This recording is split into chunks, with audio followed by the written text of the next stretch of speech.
Continuando con nuestras conexiones de mando, vamos a seleccionar esta bobina, a la cual vamos a llamar KM1.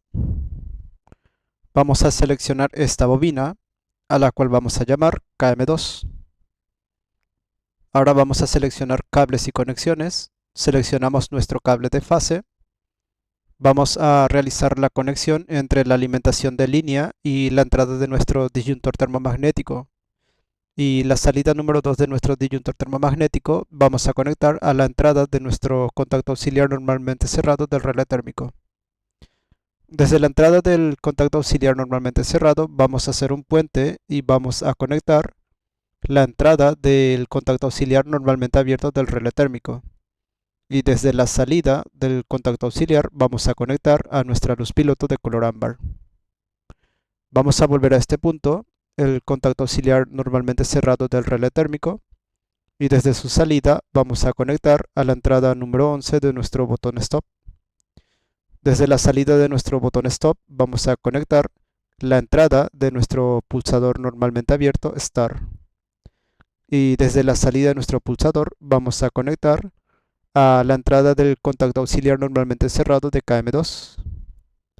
Desde la salida de nuestro contacto auxiliar normalmente cerrado, vamos a conectar a la entrada A1 de nuestra bobina KM1.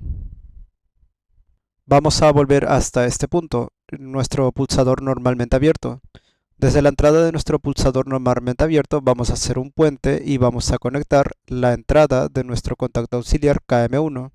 Y desde la salida de nuestro pulsador vamos a conectar con la salida del contacto auxiliar normalmente abierto KM1.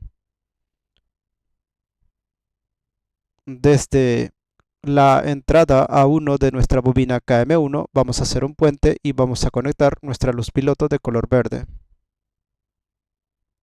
Volvemos a este punto, que sería la entrada del contacto auxiliar KM1.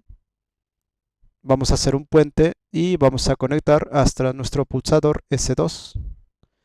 Desde la salida de nuestro pulsador S2 vamos a conectar al contacto auxiliar normalmente cerrado de KM1. Y desde la salida del contacto auxiliar vamos a conectar a la entrada A1 de nuestra bobina KM2. Volvemos hasta este punto, que sería la entrada de nuestro pulsador normalmente abierto S2. Desde allí vamos a hacer un puente y vamos a conectar la entrada de nuestro contacto auxiliar normalmente abierto KM2. Y desde la salida de nuestro pulsador vamos a conectar la salida de nuestro contacto auxiliar normalmente abierto KM2. Volvemos hasta nuestra bobina KM2 y desde la entrada A1 de nuestra bobina KM2 vamos a conectar con la parte superior de nuestra luz piloto de color verde. Ahora volvemos hasta este punto donde se encuentra el contacto auxiliar normalmente abierto de KM2.